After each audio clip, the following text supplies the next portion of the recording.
అందరికీ నమస్కారం తెలియజేస్తూ మొదటిసారి ఒక వర్చువల్గా హైబ్రిడ్ మోడల్లోని మనం ఈ ఏర్పాటు చేసుకున్నాం. సుమారు 1875 క్లస్టర్స్లోని స్క్రీన్స్ ఏర్పాటు చేసుకున్నాం. అక్కడ క్లస్టర్ ఇన్ఛార్జ్, క్లస్టర్ కో ఇన్ఛార్జ్ వాళ్ళిద్దరికి కూడా బాధ్యత తీసుకుంటూ అందరినీ కూడా అక్కడ హాజరయ్యే విధంగా మనం ఏర్పాటు చేసుకున్నాం. కానీ ఎప్పుడైనా సరే తెలుగుదేశం పార్టీ అంటే మాత్రం కార్యకర్తల ఒక బాధ్యత వాళ్ళు తీసుకుంటే ఖచ్చితంగా అది ఒక గ్రాండ్ సక్సెస్గా వాళ్ళు చేస్తారని కూడా సభముఖంగా మీ అందరికీ తెలియజేస్తున్నాం. నిన్న సుమారు 20 లక్షల మంది ఈ క్లస్టర్ రూపంలో హాజరవ్వడం జరిగింది. అదేవిధంగా మీరు ఈరోజు చూస్తే ఈరోజు కూడా అన్ని క్లస్టర్స్లో నిండుగా ప్రతి నాయకులు అందరూ కూడా హాజరవ్వడం జరిగింది. మీరందరూ చూస్తున్నారు ఈ 2 రోజుల్లో అనేక విషయాల గురించి కూడా మన విజయవాడ తెలుగుదేశం పార్టీ ఆఫీసులో, మంగళగిరి పార్టీ ఆఫీసులో అనేక విషయాలు ప్రస్తావించడం జరిగింది.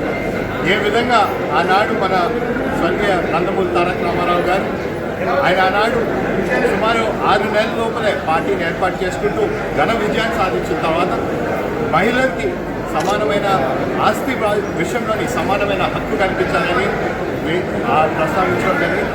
అదేవిధంగా మహిళలకి కేవలం 2 రూపాయలకే కిలో బియ్యం కూడా ఏర్పాటు చేయడం జరిగింది. ఆ సిద్ధాంతాన్ని వాటిని అలా ముందుకు తీసుకెళ్తూ కాపాడుకుంటూ అదేవిధంగా దాన్ని ముందుకు తీసుకెళ్తూ శ్రీ నారా చంద్రబాబు నాయుడు గారు ఆయన కూడా అప్పుడు డ్వాక్రా మహిళలు ఏర్పాటు చేసుకుంటూ వారికి ఒక ఉత్పత్తి కల్పించాలనే ఆలోచనతో చేయడం.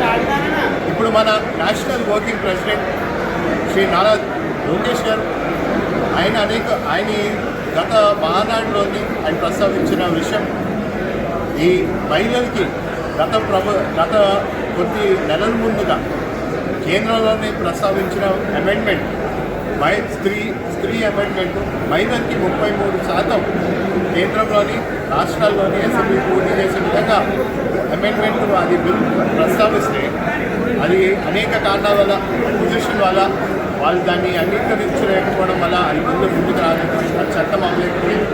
కానీ వాళ్ళు ఈ రోజున మన national working president Nara Lokesh గారు అది దాన్ని మనం ప్రస్తావించే విధంగా కేంద్రంతో మనం మాట్లాడతామని కూడా హామీ ఇవ్వడం జరిగింది. అది అవ్వకపోయినా రేపు రాబోయే 29 ఎన్నికల్లోని తెలుగుదేశం పార్టీ ఏ స్థాయిలో పోటీ చేసినా సరే 33% మహిళా రిజర్వేషన్ పార్టీ పరంగా ఏర్పాటు చేస్తుందని కూడా తెలియజేయడం జరిగింది. ఇవే కాకుండా శ్రీ నారా చంద్రబాబు నాయుడు గారు కూడా అనేక విషయాల గురించి ఆయన మాట్లాడుతున్నారు. ఆయన కూడా మన స్వర్గీయ నందమూరి తారక రామారావు గారికి ఎప్పటి నుంచో మనం ప్రస్తావిస్తున్న మన భారత రత్నాన్ని మనం సాధించుకోవాలని చెప్పి ఆయన తెలియచేయడం జరిగింది. ఖచ్చితంగా అది మనందరిపైన ఒక బాధ్యత. నాయకులుగా మేము మెంబర్ ఆఫ్ పార్లమెంట్గా మేమందరం కూడా దాని గురించి కృషి చేస్తామని కూడా తెలియజేసుకుంటూ ఇక్కడికి ఏర్పాట్లు చేసిన ప్రతి cluster in charge, unit in charge, mandal party president, assembly, parliament నాయకత్వం అందరికీ కూడా పేరు పేరున ధన్యవాదాలు. ఈరోజు కార్యక్రమం ముగింపు అయ్యే వరకు కూడా అందరూ కూడా ఇదే విధంగా ముందుకెళ్తారని మరొక్కసారి తెలియజేసుకుంటున్నాను. సరే.